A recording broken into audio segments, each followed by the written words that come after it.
The city was drowning in rain that night. The streets shimmered with reflections of neon lights, and people hurried under umbrellas, rushing home from another long day. But he didn't rush. Ethan Cole, the youngest billionaire CEO in the city, drove through the storm like a man untouched by weather or emotion. Inside his luxury car, silence ruled. The windshield wipers kept their steady rhythm, thud, thud, thud, a sound that seemed to match his heartbeat, cold, mechanical, and distant. He had just closed another ruthless deal, the kind that made him richer and left hundreds jobless. To the world, Ethan was a symbol of success, powerful, handsome, composed. But inside, he was a man frozen by grief, a man who had lost faith in love, in kindness, in anything that didn't come with a price tag. And then fate intervened. As his car slowed at a red light, something caught his eye, a fragile silhouette under the pouring rain. A young woman sat on the cold pavement, her clothes drenched, hair plastered to her face. She was feeding a baby, shielding the little one with nothing but her trembling hands and her own body. For reasons he couldn't explain, Ethan couldn't look away. The scene tore through his composure, like a mirror reflecting everything he had buried deep inside. The car behind him honked, but he didn't move. His chest tightened. Against every instinct, he stopped the car by the curb and stepped out into the rain. The meeting under the rain. "Hey," he said, his voice deeper than usual. "You'll get sick, come with me." The girl looked up. Her eyes were large and soft, but they held a quiet strength, the kind born only from pain. "I'm fine," she whispered, though her lips were pale. The baby whimpered, and she gently rocked him. "You're not fine," Ethan replied firmly. "Neither is your child."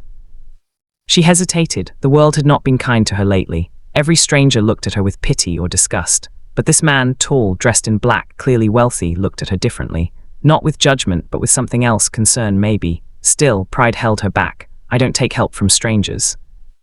Ethan sighed. "Then let me be something else. Let me be someone who doesn't look away."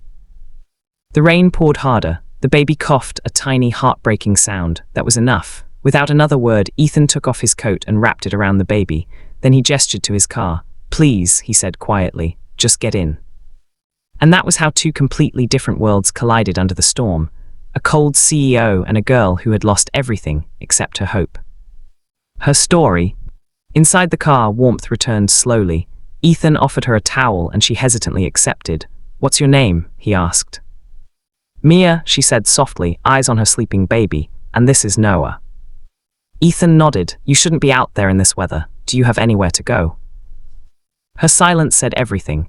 He didn't press, but later, when they stopped at his penthouse building, he saw the truth. She had nowhere and no one. That night, Ethan gave her a room, dry clothes and food. He told himself it was temporary. He would help her just for one night, then send her somewhere safe. But deep down, something in him knew this wasn't just about charity. It was about redemption. Later, as he watched her from the doorway, sitting by her baby's side and whispering a lullaby, he felt a strange ache in his chest, the first real emotion he'd felt in years. Mia's passed. Days passed, and Ethan learned pieces of Mia's story. She had once been married to a kind man who died in an accident right before their child was born. With no family to turn to, she had struggled alone. She worked in a small cafe, barely making ends meet. Then when her baby got sick, she spent every penny on medicine. Eventually, she lost her job, her apartment, and everything she owned. "But I didn't lose hope," she said, her voice trembling yet brave, "because as long as Noah is breathing, I have a reason to keep going." Ethan didn't reply. He couldn't. Something about her words hit too close to home. Years ago, he had lost someone too, his younger sister, the only person who ever saw the good in him. After her death, he had buried his heart under money and success. Now, watching Mia cradle her baby, he realized what he'd truly lost, not just her, but himself. Challenges they faced. The next few weeks weren't easy. Mia refused to depend entirely on him. She insisted on working, cooking, cleaning, even helping in the company's charity department. Some employees mocked her, whispering behind her back. The boss brought home a beggar. When Ethan heard that, he called a meeting. His voice was icy. "Anyone who dares to disrespect her," he said, "is free to leave this company today." The whispers stopped, but new challenges appeared. Mia's baby Noah fell seriously ill one night. Ethan drove them himself to the hospital, holding the baby close as if his own life depended on it. Hours later, when the doctor said the baby would recover, Ethan found himself sitting beside Mia, her head on his shoulder, both of them silently crying tears of relief, of exhaustion, and of something new blooming between them.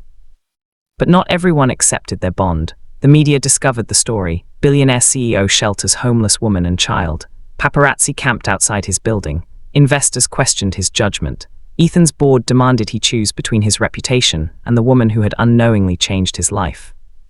For the first time, Ethan didn't care about business. He cared about what was right. "I built an empire with my mind," he told them, "but she reminded me I still have a heart." He refused to send Mia away. Love grows quietly. Over time, Mia's quiet presence softened the cold edges of Ethan's life. She filled his empty penthouse with laughter, baby giggles, the smell of home-cooked food, the sound of gentle humming. Ethan found himself coming home earlier, leaving meetings just to spend time with them. And one night, when he found Mia crying softly over an old photo of her late husband, he knelt beside her. "You don't have to carry the pain alone anymore," he whispered. She looked at him, tears glistening like stars. "And you don't have to live without love anymore," she replied. That was the night something changed between them, not rushed, not spoken, but real. Resolution and transformation.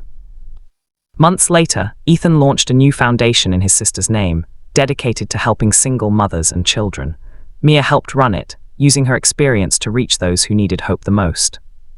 The man who once lived only for power was now living for purpose, and the woman who once had nothing had found not just a home, but a family.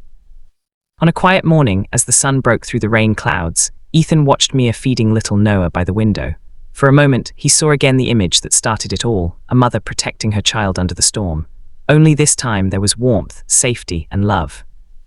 He smiled. "You changed my world, Mia."